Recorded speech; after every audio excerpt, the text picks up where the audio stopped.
അപ്പോൾ ഇന്നത്തെ പ്രധാനപ്പെട്ട വാർത്തകളൊന്ന് നമുക്ക് സുപ്രീം കോടതി സുപ്രീം കോടതി കൊളീജിയം എസ് കെ യാദവ് പരസ്യമായി മാപ്പ് പറയണമെന്നുള്ളൊരു കാര്യം പറഞ്ഞിരിക്കുന്നു. അപ്പോൾ അങ്ങനെ ഒരു സംഭവം ഉണ്ടാകുമോ എന്നുള്ള കാര്യമാണ് നമ്മൾ നോക്കിക്കാണുന്നത്. പിന്നീട് പാർലമെന്റുമായി ബന്ധപ്പെട്ട ഒട്ടനേകം വാർത്തകൾ കൂടിയുണ്ട്. അതിന്റെ വിശദാംശങ്ങളിലേക്ക് ജിൽസ് നേരത്തെ സൂചിപ്പിച്ചതുപോലെ തന്നെ കാര്യം ഒരു സത്യപ്രതിജ്ഞ ചെയ്ത് ഒരു ജഡ്ജി അധികാരം വെക്കുമ്പോൾ അതൊരു എല്ലാ വിഭാഗങ്ങളെയും ഒരേപോലെ കാണണം എന്നുള്ളത് തന്നെയാണ് ആ സത്യപ്രതിജ്ഞയുടെ ഒരു അടിസ്ഥാനമായ ഘടകം. പക്ഷേ അതിന് നേരെ തിരിച്ചുള്ള ഒരു നടപടിയാണ് ഇവിടെ എടുത്തിരിക്കുന്നത്. ഒരു വിഭാഗത്തിൻ്റെ, അതായത് ഭൂരിപക്ഷത്തിൻ്റെത് മാത്രമാണ് ഈ രാജ്യം, അതനുസരിച്ചാണ് നിയമങ്ങൾ പോകുന്നതെന്ന് ഒരു ജഡ്ജി പരസ്യമായി, അതും ഹൈക്കോടതി ലൈബ്രറിയിൽ നടത്തിയ ഒരു പരിപാടിയിലാണ്, ലൈബ്രറി കെട്ടിടത്തിൽ നടത്തിയ പരിപാടിയിലാണ് ഇത് പറഞ്ഞിരിക്കുന്നത്. ഇതേ തുടർന്നാണ് വലിയ തരത്തിലുള്ള വിവാദമുണ്ടായത്. നേരത്തെ മറ്റൊരു ജഡ്ജി ഇങ്ങനെ പറഞ്ഞു കഴിഞ്ഞപ്പോൾ സുപ്രീം കോടതി സ്വമേധയാ കേസെടുത്തെങ്കിൽ പോലും ഇതൊരു ആദ്യത്തെ ഒരു 24 മണിക്കൂർ കേസെടുക്കാതെ തന്നെ സുപ്രീം കോടതി ഇരിക്കുകയായിരുന്നു. പക്ഷേ പിന്നീട് വലിയ തരത്തിലുള്ള ഒരു വിവാദവും ആണ് നമ്മൾ കണ്ടത്. കാര്യം ഹാരിസ് ബീരാൻ്റെ നേതൃത്വത്തിലുള്ള സുപ്രീം കോടതി അഭിഭാഷകരും എംപിമാരും ഇദ്ദേഹത്തെ നീക്കം ചെയ്യണം എന്നാവശ്യപ്പെട്ടുകൊണ്ടുള്ള ഇംപീച്ച്മെൻറ്റ് രാജ്യസഭയിലേക്ക് മൂവ് ചെയ്യുന്നു.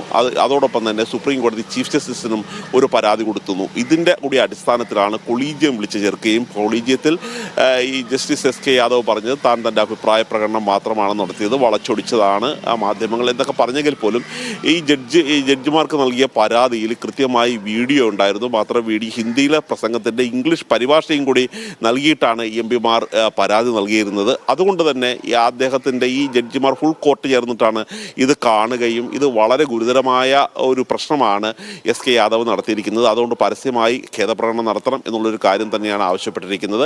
അതുകൊണ്ട് തന്നെ ഈ ഖേദപ്രകടനത്തിലേക്കാണ് പോകുന്നത്. പക്ഷേ പ്രശ്നം അവിടെയല്ല ജിൽസി. കാരണം ഈ ഖേദപ്രകടനം നടത്തിയാൽ പ്രശ്നം അവസാനിക്കുമോ എന്നുള്ളതാണ്. കാരണം ഒരു വിഭാഗത്തെ ഒരു അടച്ചാക്ഷേപിച്ചുകൊണ്ട് അവർ രാജ്യത്തിനെതിരാണ് എന്ന രീതിയിൽ ഒരു ജഡ്ജി മുന്നോട്ട് പോകുന്ന ജഡ്ജി ആ സ്ഥാനത്തിരിക്കാൻ യോഗ്യനാണോ എന്നുള്ളത് തന്നെയാണ് പ്രധാന ചോദ്യം. അതുകൊണ്ട് തന്നെയാണ് ഇംപീച്ച്മെൻറ്റ് പ്രമേയവുമായി പ്രതിപക്ഷം മുന്നോട്ട് പോവുകയാണ്. അത് ഇന്ത്യ മുന്നണി, ഇടതുപക്ഷവും കോൺഗ്രസും TMCയും ഉൾപ്പെടെയുള്ള ഇന്ത്യ സഖ്യമാണ് വലിയ ശക്തമായി തന്നെ കപിൽ സിബലിൻ്റെ നേതൃത്വത്തിൽ രാജ്യസഭയിൽ ഇംപീച്ച്മെൻറ്റ് പ്രമേയവുമായി മുന്നോട്ട് പോകുന്നത്.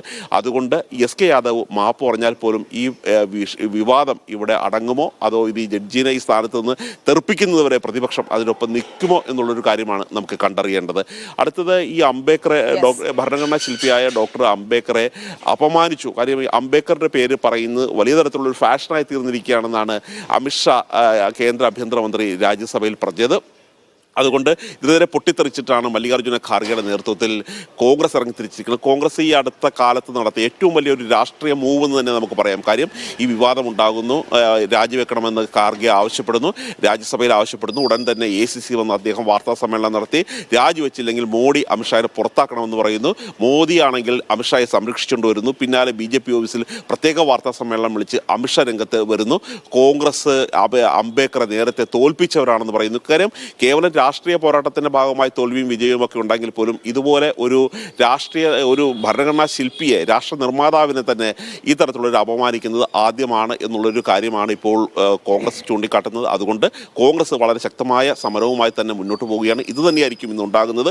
JPCയിലെ പ്രധാനപ്പെട്ട JPC പ്രമേയം വരും. JPC പ്രമേയം അംഗീകരിക്കുക തന്നെയായിരിക്കും ചെയ്യുന്നത്. ഇതുകൂടാതെ സുപ്രീം കോടതിയിൽ നേരത്തെ ജിൽസി പറഞ്ഞ പോലെ തന്നെ ആന എഴുന്നള്ളത്തുമായി ബന്ധപ്പെട്ട തിരുവമ്പാടി ദേവസ്വം ഉൾപ്പെടെ നൽകിയ കേസ് വളരെയധികം കൗതുകത്തോടും ആശങ്കയോടും കൂടി തന്നെയാണ് ഈ ദേവസ്വം നോക്കിക്കാണുന്നത്.